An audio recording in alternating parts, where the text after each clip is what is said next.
how did you ever get excited about entering conflict zones? I mean, this stuff is dangerous, right? As a kid, did you always just disobey your parents? You know, if they said, you know, don't touch the stove, you thought, I'm going to see if it's hot. I'm going to touch it right now. Is that what it was like?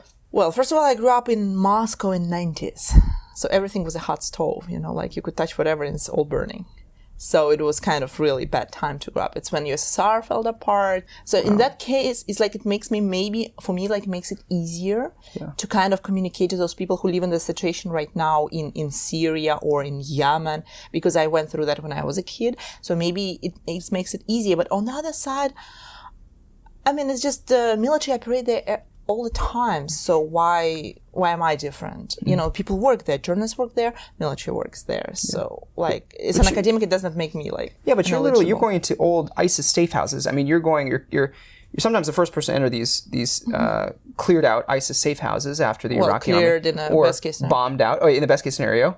So sometimes there are even militants in there. And you're discovering IEDs and all these explosives, and aren't you afraid? Is that not something that's scary?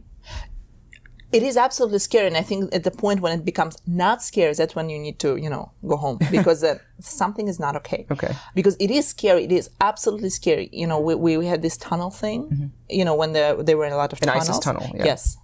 And, you know, it's terrifying to enter them because you don't know, like, we don't have a map of it. Yeah, you don't know where they lead. And it's dark, so, like, could be ambushed. The wires. Yeah.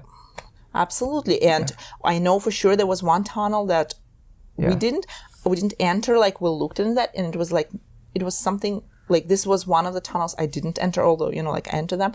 And then we basically drove back, and then we got information that two Peshmerga officers went in and, you know, they exploded. Wow.